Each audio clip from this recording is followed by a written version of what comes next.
काय सांगताय, सारखं सारखं सुकी भेंडी खाऊन कंटाळा आलाय?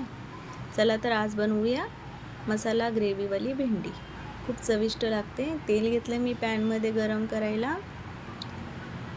आता त्यामध्ये मी चिरलेली भेंडी ॲड करते आहे आणि तिला व्यवस्थित असं परतून घ्यायचं आहे आपल्याला, जेणेकरून तिचा चिकटपणा पूर्ण निघून गेला पाहिजे. मंद गॅसवरच परतवायची आहे आपल्याला. हळूहळू तिचा चिकटपणा नाहीसा होतो आणि ती एकदम सुटसुटीत अशी बनते. तोपर्यंत आता आपण पुढची पद्धत करूया. आता त्यामध्ये मिक्सरच्या भांड्यामध्ये मी 2 कांदे घेतले, अर्धा टोमॅटो घेतलेला आहे वाटण्यासाठी. त्यातच जराशा लसण पाकळ्या घालायच्या आहेत आणि व्यवस्थित घट्टसरपणा यावा ग्रेव्हीला, यासाठी मी कच्चे शेंगदाणे ॲड केलेले. अगदी थोडेसे कच्चे शेंगदाणे टाकायचे आहेत आपल्याला. आता भेंडी ही तयार झालेली आहे आपली. आता मी हिला शिफ्ट करते एका प्लेटमध्ये. आता इथून पुढे आपल्याला पुढची ग्रेव्हीची प्रोसेस करायची आहे. त्यासाठी आता मी तेल ॲड केलेलं आहे त्याच पॅनमध्ये. त्यामध्ये थोडंसं जिरं ॲड करायचं आहे आपल्याला.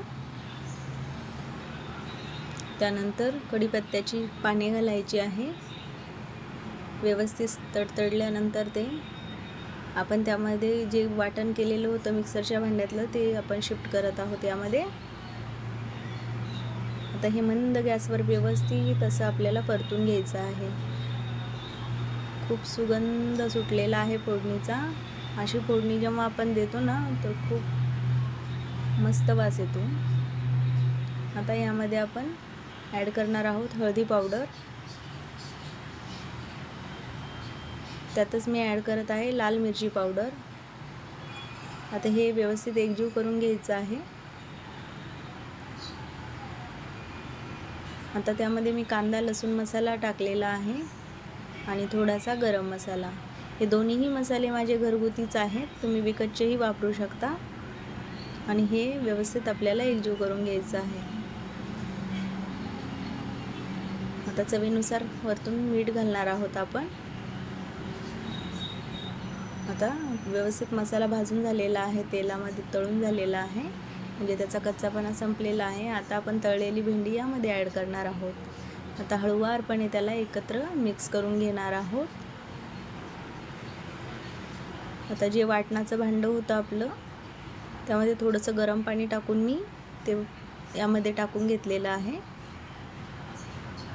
आता व्यवस्थित त्याला हे करायचं आहे. थोडंसं पाणी टाकून अजून आपण या कन्सिस्टन्सीमध्ये भाजी हे करणार आहोत, ग्रेव्ही बनवणार आहोत. बघा खूप चवीला छान लागते ही भेंडी. तुम्ही भाताबरोबरही खाऊ शकता. बघा आता एक उकळी काढून घेतली मी झाकून.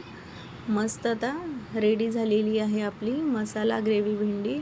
खूप चवीला भन्नाट अशी लागते. तुम्ही नक्की ट्राय करा. भाजी भाकरी आणि चपाती भाजी किंवा भात भाजी असं कोणत्याही स्वरूपात तुम्ही त्याला खाऊ शकता. मस्त अशी लागते. आणि वरतून मी गार्निशिंगसाठी टाकलेली आहे चिरलेली कोथिंबीर. तर मस्त चपाती आणि भाजी असा बेत आहे आजचा. आणि त्यामध्ये मी प्लेटमध्ये शिफ्ट करून घेत आहे आजची भाजी.